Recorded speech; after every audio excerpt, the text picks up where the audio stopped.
Queen's Comic Podcast. Hey, let's go. Hey, it's the Queen's Comic Podcast. I'm Billy Bombs, I'm Ian.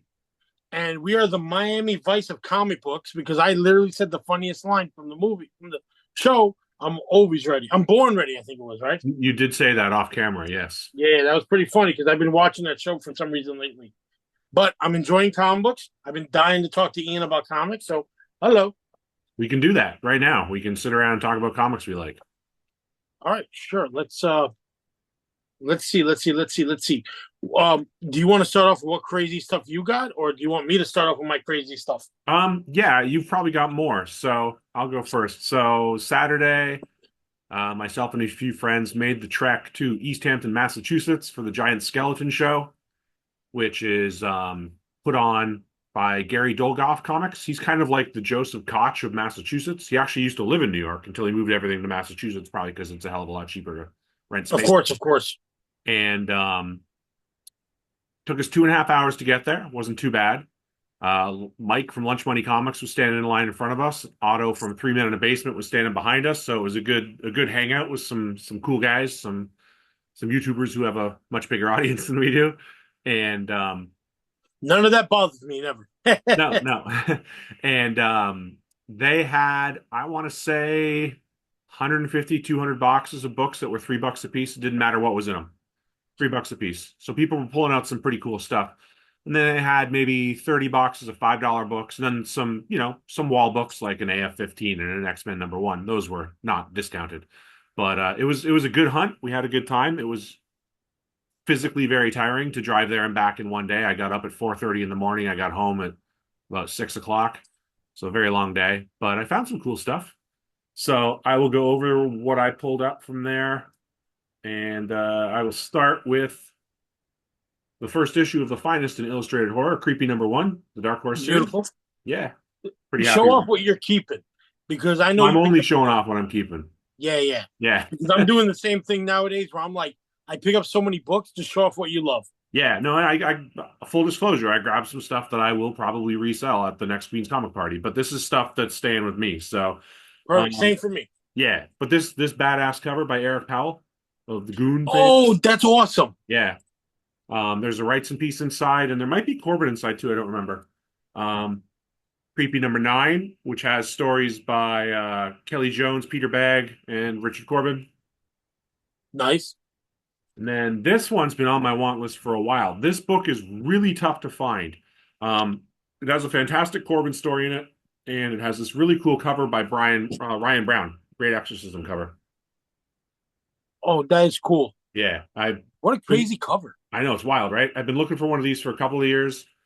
They would pop up on eBay from time to time. It's not like a total ghost of a book, even if the print run's probably fairly low. But it always went for more than I wanted to pay for it. So $3 seemed like the right price for me. Hell yeah. One of the coolest things I got was Tyrant #3. Now, I already have a Tyrant #3, but this, I don't know if it shows up on camera or not. This is the gold edition.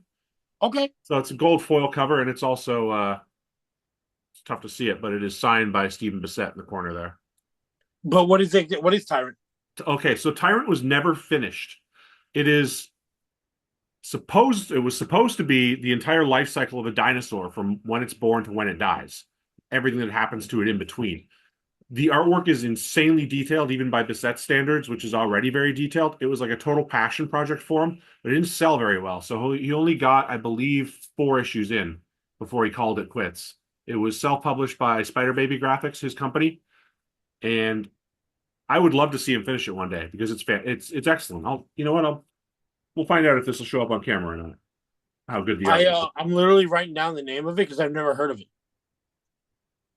Yeah, from '95 is when the earliest issues come out. So like, it's literally going through like the life cycle of a tiny baby dinosaur, from like this 3rd issue is when it hatches and it goes out looking for food. But like, if you like Bissette's work on Swamp Thing, this is black and white all the way through. It's just as good. It's some of the best stuff he's ever done. That's awesome. Great pedigree. So super underrated series. It was never finished. I wish he would finish it, but I also understand at this point in time he's probably not going to, unless he does like once he officially retires, I think he's teaching right now. So once he officially retires, maybe he could do a Kickstarter or something and finish it. But That'd be awesome. yeah. I like that. Another book I've wanted for a while, but I didn't ever want to pay up for it, is Dawn #1, the black light cover. Very nice. Yeah, it's got a I little didn't know bit they of, did a black light. Is that a 90s one? yeah, it's from the first miniseries. Fucking awesome. It's got a little bit of dirt there that I could probably clean off if I was ambitious enough to try, but whatever. Oh, these did not come from the sale. These are from Midtown. Hold on. I found the first issue of Matt Kint's Mind Management. Very nice. Yeah. I only have one issue from there, the Gilbert Hernandez cover I kept. Okay. You know, I've but I never do read need it. to read that because I like Matt Kint. Yeah, I like Matt Kint too. I love depth. So I'm looking forward to digging into this. And if it's good, then there's another run that I can start tracking down. Last of the Viking Heroes #5 with this classic Good Girl Bondage cover by Michael Thibodeau, I think is how you pronounce it. Mm-hmm. A lot of people see this and think it's Dave Stevens, which I understand because it kind of looks like his stuff. But it's not. Yeah, but that's a great cover. Yeah. And then I got issues 1 and 2 of Alan Moore's Lost Girls. That's nice. I have that. Sorry for my hand in the way. I'm just trying to charge it. I only have the first issue, but I love that book. I need to get #2. Okay. It's I haven't read it yet. I've never read it. So this is one. Back recently. That was the last one. Say that again? He came out with a trade paperback for the last one, a book he's ever going to run. To finish it, yeah. No, for everything. He's not okay. doing comics. It just came out. It was like $50. Okay, interesting. I didn't know that. Yeah, it surprised me too, but I was like, okay, whatever, bro. It's Alan Moore. I think you picked this up a couple of weeks ago. I got more to over the weekend. I love that book. I'm missing one more issue now to finish that run. Oh, let me see if it's the one I got when we go over mine. Okay. And then the last 3 issues I needed for the Don Vampirella miniseries. All nice. Linsner covers and interior, so happy to finish that. And then this came in the mail, the new Charles Burns book. Oh, how much was it? $12, I think. Yeah, but is it a single issue or is it going to be a series? Single issue. I haven't had time to read it yet. What's it called? Unwholesome Love. Unwholesome Love. I know Desert Island had it in stock last time I was there, but I had ordered it from the publisher, so I waited for it to show up in the mail. Yeah, I got to go there. I got to pick up I'm still behind on your Scott Gruel books. Oh, yeah. Get them straight from Scott. Yeah, I will. Yeah. I'm behind on all the indie books I really need from people. Yeah. Issue 1 of his series might be sold out. Message him on Instagram and find out. No, I saw it. It's still got 1 and 2 on there from the last time I saw it, but I got to buy it already, you know? Right. And then the new stuff I picked up this week, again, I haven't read anything this week. I haven't had time, but the Poison Ivy Swamp Thing special. Those covers look great. Yeah. The new issue of Nice House by the Sea. Yeah, I heard about that one. It's pretty good. Feral #7. At this point, I'm enjoying it, but it's dragging on too long. Fair. And then my lone superhero book for the week is the Adam Hughes Spider-Man cover. Oh, I didn't even know that came out. I wish I got it. Came out on Wednesday. And then one book I picked up from Midtown's 50-cent sale. It was a Halloween Comic Fest free comic book day book, but it's Junji Ito's Shiver. Oh, nice. Yeah. That's creepy. I love it. It's weird. I like his stuff. What do you got? All right, let's start off with the best of them all. A VHS of Bad Guys, a wrestling VHS. I figure your wife knows this one. One of my friend Chai from 1-800-Possessed clothing line gave it to me at the last flea market. I've been doing a lot more with VHS and horror movies, but it also made me realize I've been saying this for a long time. I don't like VHS people. I love DVD peoples. Because DVD people want you to see the movie. They want to watch the movie with you. Yeah. VHS people just want to own the film. They don't want you to have it. Yeah, it's a fine line between being like an obsessive collector and just a fan. Yeah, 100%. Gotta try and find the happy medium. My hair is very poofy today. No, it looks good. I got to start working on my hair, bro, because I am not taking care of myself at all. My mental health, my looks, everything's going out the window. You need to slow down. You're doing too much. Yeah, I know, but all I know is what do they call it? Well, when you got your pedal on the gas all the time. Yeah, pedal to the metal. Or all gas, no brakes. That same thing. Yeah. I don't know if I showed this last time. Did I show you my Toxic Avenger book that they wrote to me? Mm-mm. It's signed, but they were like, "Oh, Billy Bombs," and it's written from the 2 creators for the book. That's cool. That was from NYTC. No, this was from Everyone Comics during NYCC. Oh, I didn't know they did a signing there. I would have gone Lloyd to check it Kaufman would only allow it if it was during NYCC at the store. out. Okay. So I don't know why. I think he was trying to prove a point that not everything should be there, and I guess it is. NYCC, there was one thing I do have to mention. I don't know if we mentioned it last time, but there was no whatnot there. Hmm. Was no like other sellers being able to do anything live like other shows. Okay. And I realized that's why they're really putting the crank on that to only one sponsor now. Interesting. And it's going to be eBay Live. And like even those guys who do live sales could not get the internet running long enough to do it. Yeah, it would run. It would turn off every 5 minutes. That sounds like Javits. Yeah, which I didn't understand it till you watch other guys struggle, and you're like, that sucks. But then you saw some of the guys have become big, variant cover guys, Mhm. and they did not sell at that Comic Con. Like Absolute Batman was cool. I finally got a copy. I'll show you which one. But the way these guys were murdering each other for stuff, I was like, nah, this is not worth it. No, it's not. You know what I mean?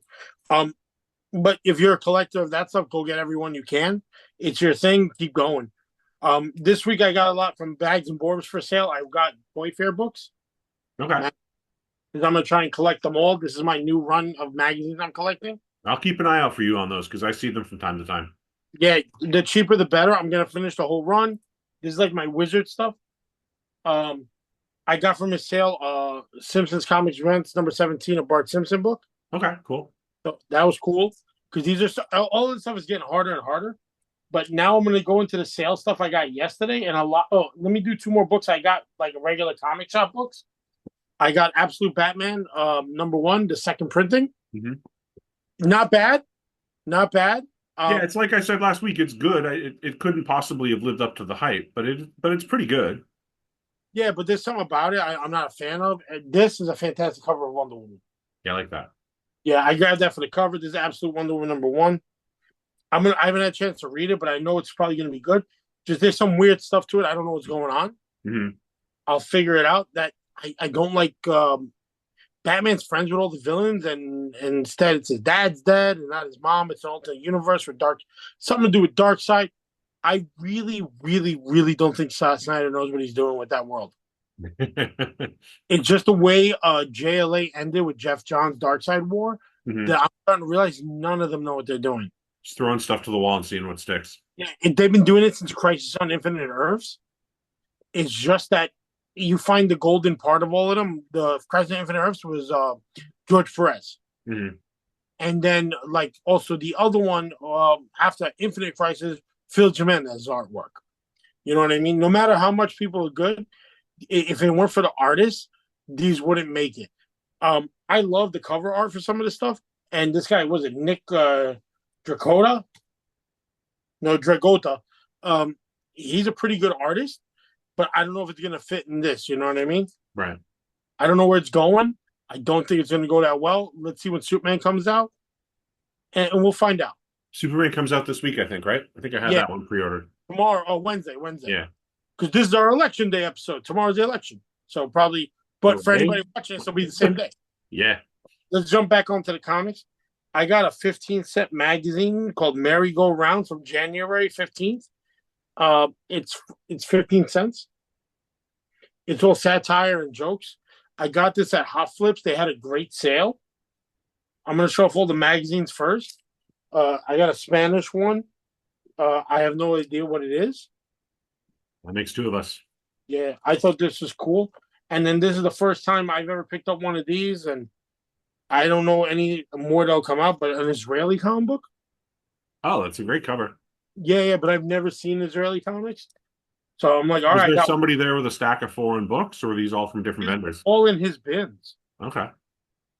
He had bins that were like on sale for like $1, and these were all $1. Oh, I'm gonna show off one thing I didn't pay $1 for. I paid $5 for, but you guys were all excited when I showed it to you. Yeah, that's really cool. Yeah, and $5. It's the catalog. Looks like it. Is it the Last Gas catalog or? It's the last supplement to the Whole Earth catalog. Oh, it's a comic. I thought it was literally a catalog. I mean, worth it for the Crumb cover. Is there Crumb interior in there too, or just the cover? Because you know me, like I love checking out this stuff. I thought it was an order form. Yeah, it's a newspaper and a magazine with. Oh, that smell is so bad. Sorry, the stink is up, and it's like the weirdest stuff. You can tell it's just a magazine. It's like a very maximum rock and roll type magazine. Like a counterculture magazine type thing. Yeah, that's the best way to describe it. That's a good word for it. It's cool. It's got a crumb cover. I love stuff like this. I'm also trying to finish off a small maximum rock and roll cover. A magazine called "Book Your Own Fucking Life." Mm-hmm. Once I have all of them, I'm going to do a big review of it and tell the story of how I discovered it when I was a teenager. Okay. But that's not yet. There's still like 3 more I need out of 9. So let's start. Let's continue on. In the dollar bin, another Wizard half. No, not a Wizard half. Wizard 500. Witchblade special edition. All right. Gold with foil. So that's cool. This one is up your alley. I'm not sure if you need this, but I kind of need it too, so I feel bad. Dawn. I have it. Oh, good. Thank God. Yeah. All right, let me see. Let me go through the dollar ones first because they're cool. Here's another Dawn one. No, Yep, I have that one too. thank God. I still got like a Linzer cover here from the Punisher, I think, for you. It's on my shelf. Okay. I didn't know these are big books right now because Wonder Man just got dropped the trailer. Oh yeah. I haven't seen it yet. I'm way behind on everything. And this is the last dollar book, and then I got a little bit pricier books. I really did not pick up as much as I wanted to. Alien Worlds, number 5. That might be the one I'm missing. I'd have to double check, but I think it is. It's all right. They're out there. They're not super rare. I know, but I saw it. I was like, I must own this. Yeah, it's a great cover. All the covers in that series are good. It's a cool run. But here's the problem. I sold a bunch of those other Twisted Tales. Mm-hmm. Now I want them all again because I sold them, and I was like, oh, if I knew I was gonna I don't want to collect stuff, right? But you're just like, I can't help it. Yeah, Twisted Tales is worth collecting. It's a great series. I know, but I already sold 3 good covers that were minty for good prices, and I'm like, Well, we'll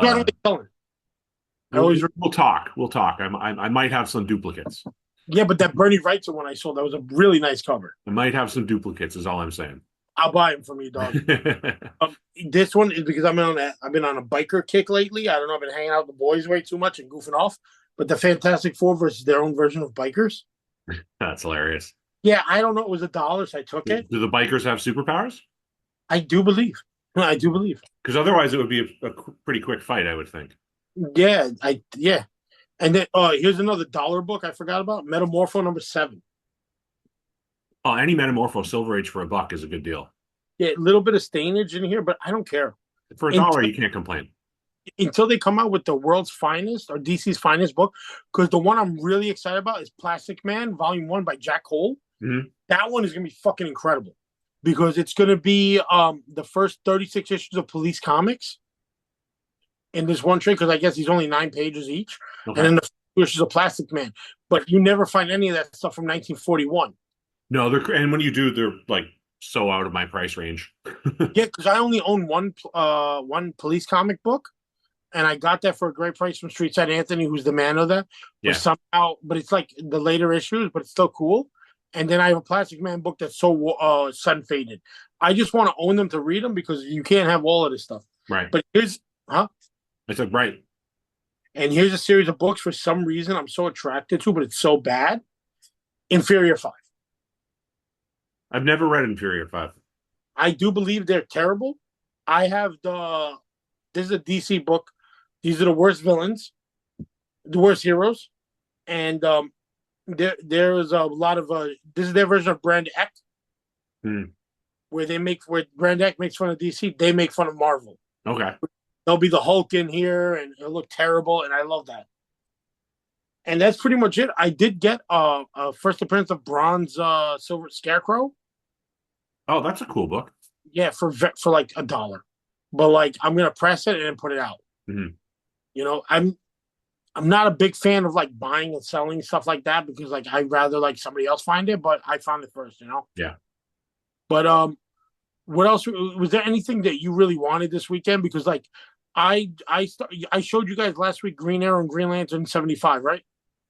I believe so. Yeah. I tried to trade with somebody the first John Stewart because that one I needed, but I saw a graded copy was cheaper than an ungraded copy. And I was like, this is wild. But Hmm. I wanted it, and that's going to be the hardest one out of that whole series for me to get. Because I got the hard ones, and that's it. But that's going to be the only runs of books I want. Yeah, the only one. I mean, I have the Baxter paper reprints that came out DC put out in the 80s of the whole Neil Adams Green Arrow run, Green Lantern Green Arrow run. That's nice. Which is a great cheap way to put that run together because you can find them for a couple of bucks a piece. Like you shouldn't have to pay more than like $5 for one of those. I And have the trade paperback, which is cool, mhm. but they'll never make a DC finest of other books in that series. Just that. Yeah, I do. The one original I have from that run, I don't remember the issue number, but it's the one that Bernie Wrightson worked on. I have that one. Oh, nice, nice. He Yeah, did a lot of covers, right? I think he inked Adams in it, if I remember right. It's been Dude, years since I've read it. I I got into a bunch of stuff earlier today that I wanted to jump into, but Bernie Wrightson is definitely in that flavor of like him, Richard Corbin never got enough credit for what they did. Hmm. And then I went down a rabbit hole and started watching all these Daffy Duck cartoons and the crazy war ones from World War II and how Right. crazy. But the reason that everybody loves him so much, and they said they never knew who the Duck Man was, and then I went into down the rabbit hole on this guy on YouTube called Matt with three T's, Okay. Carl Barks. Holy shit! Can you not get more American than that dude?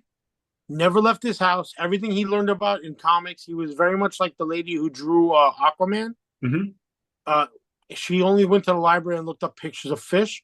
He looked in the National Geographic at magazines from all over the world, and he's like, I never traveled. He was a duck farmer in like Nebraska, and they would mail him checks for writing these comics, but they never wanted him to know how popular he was until a fanzine called Destiny Magazine came out, and they wrote about him, and they finally got somebody to write a letter, and they got a way to get him to write a letter. 6 years later, he wrote back That's wild. because he never got no fan letters. He only got three, and two of them were complaints of how bad his writing was. The Karl Barks Ducks books are indisputably awesome.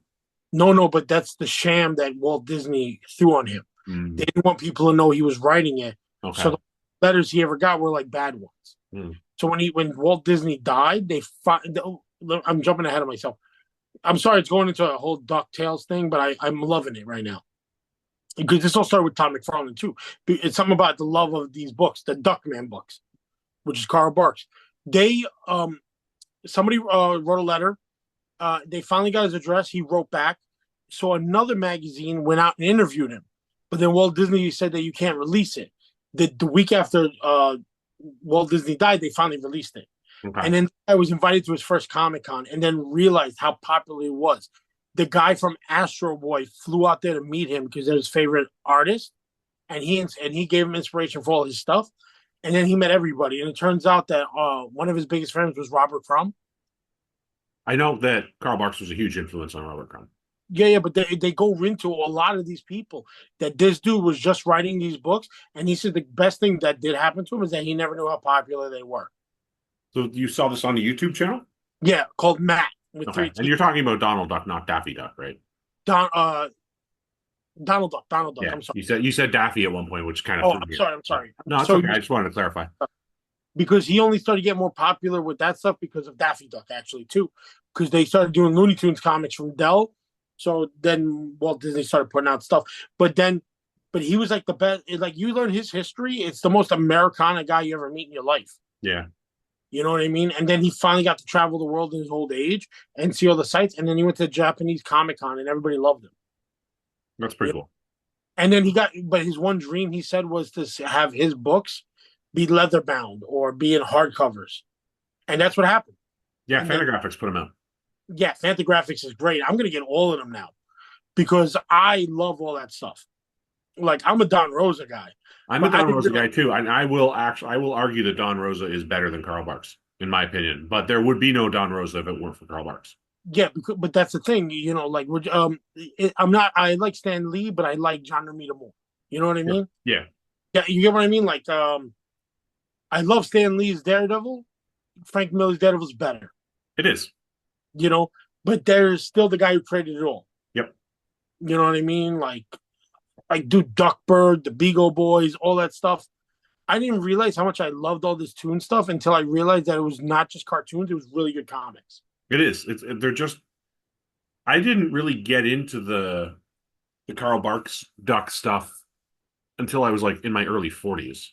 Well, I just turned 40, so I'm kind of into it now. There you go. Yeah, maybe it's like a middle age thing. Like, I liked the Don Rosa stuff when I was a teenager because that's what was new. It was on the Well, newsstands, and do you know? I appreciated the detail in his artwork. Fair, but do you know how old he was when the first Donald Duck comic came out? No, I don't.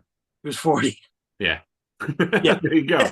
he did the cartoons, movies, but the first comic book he was 40 years old. So then maybe there's something about being in your 40s and duck comics. Yeah, but that was the funniest thing when you said early 40s, and I just hit me now. Yeah, but I'm not exaggerating when I say that. I was probably like 40, 41, 42 when I started. I had read some of the Bark stuff because like when Gladstone was putting out those Uncle Scrooge comics, a lot of Mhm. times there'd be reprints in the back. There'd be like a Don Rosa story up front, a new Don Rosa story up front, and then there'd be like some Barks reprints in the back. So I read them, I enjoyed them, but I don't think I truly appreciated them until like 25 years later. Yeah, yeah, I understand it completely. I thought they were dumb, but Mhm. I never read those. I would read the '90s versions of them because you got to remember I'm born in '84, so when I was 6 or 7 it was 1991. Yep. But then the older I got, now I can get my hands on these books. I'm like, oh, this is fantastic. Right. Like Don Rosa's Life and Times of Scrooge is still one of the greatest books I ever It, read. it's a masterpiece. It really is one of like the greatest funny animal comics ever written. Yeah, and like I realize like it's all about like being late in life and finding your journey in life. Mhm. You know what I mean? It's very much like you can feel like that movie with Far Far and Away or whatever the hell with Tom Cruise is kind of ripped off on this stuff because you're like coming to America of age. I'm like, holy shit, this is kind of like all these comics are like that. Yeah, you're kind of right. And like it's kind of crazy, but imagine you're just some dude from Oregon and you come from this like really tough family and you want to be a comic artist. You don't make it till you're 34 to even get a job at Walt Disney. His big thing was a book called Calgary Eye Opener, which was like a mix of perverted magazines and comics up there. I would love to find one now. This was Because Barks. me wants it all. This was Carl Barks. Yes, Carl Barks. And I thought that was so cool. So I would like to find out more of them. And like it makes me realize how cool comics are because it's everywhere. Yeah. I'm not gonna lie to you. I have had like a total meltdown on comic book shows in the last 2 months. Hmm. Well, it's not that I hate them. I hate other shows. You know what I mean? And I feel like very much like, oh, like people want it for the money. I'm here for the comics. Right.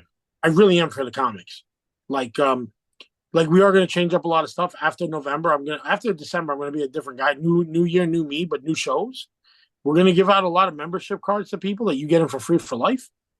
But we're gonna start charging people that just did a flip because our last show you missed this kind of, but I got in an argument with one of the stores.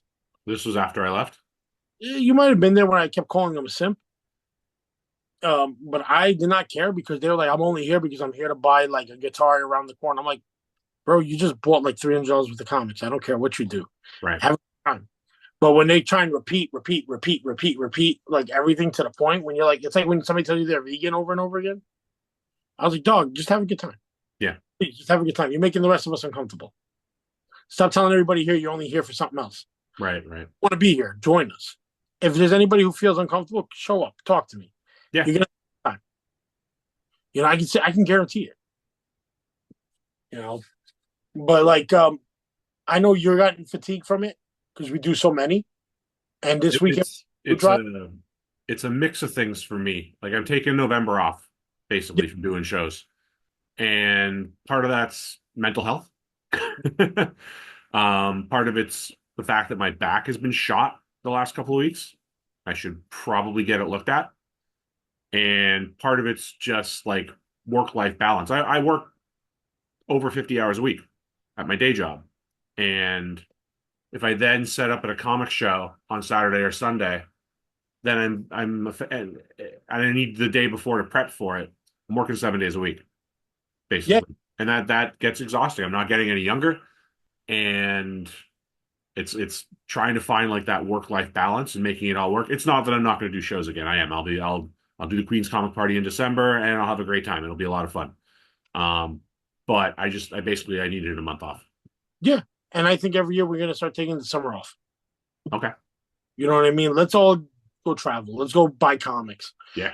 We were so tired of our own show that some of the guys didn't want to go to New York Comic Con. Mhm. Which the more I sit back, I realize it's a very pop culture show more than a comics. Oh, big time.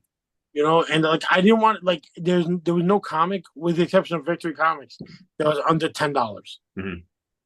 Even the cheapest, shittiest books were $10 because if you're not there to meet somebody, you're just there. Right. You know what I mean? And you got to mix it up. You got to have I realized I got to go and enjoy Artist Alley more. I got to start doing these panels more. Well, when I went with you last year, I would say we spent 70% of our time in Artist Alley when we went last year. Yeah, me and you had a ball though. But you know what it is? Me and you know how to tag team and have fun. Yeah. You're like, yo, let's go meet this guy. Let's go meet this guy. Right. And we met a lot of independent artists last year, which I thought was fun. We did. Last year was a great time. And, like I said, if I could have gone this year, if it wasn't in the cards for me, I would have gone. But we'll look forward to next year. Yeah, of course. We'll come up with a plan. We'll come up with a game plan. All right, we got artists we got to meet. We'll break it down. Yeah, but we also got to start taking advantage of Baltimore Con and Terrific Con. Oh, Terrific Con was excellent. No, but let's go meet the big artists there where nobody's there with us. Mm-hmm.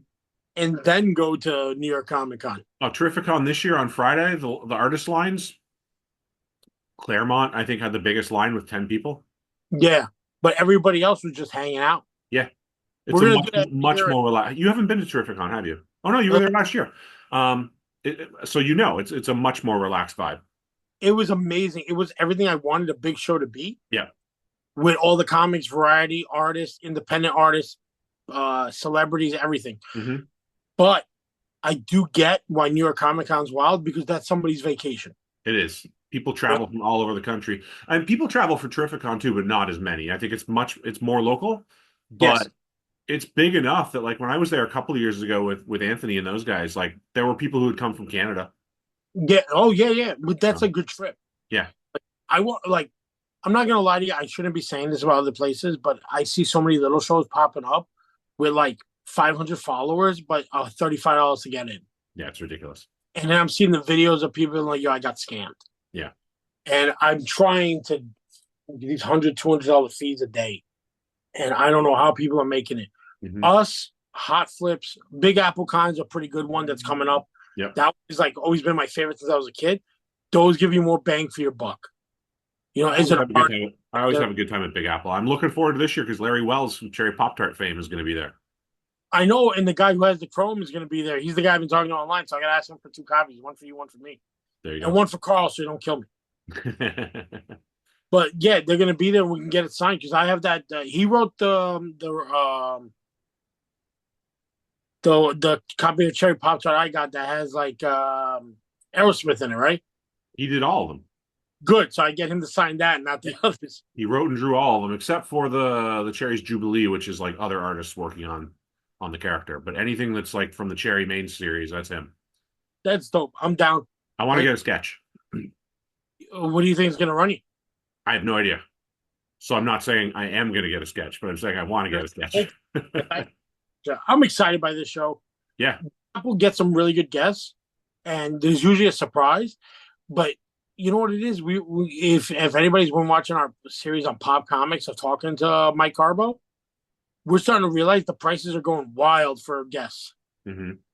And it's becoming too much because other places are offering more money. Right. But he's making back what they're spending, so it's a one and done every year. Yeah. How much time we got left? We got 4 minutes. 4 minutes. So let's wrap it up. My bad. This is the Queen's Comic Podcast, complaining as always. Yep. I'm Billy Bombs. I'm Ian. See you later. Bye. Bye.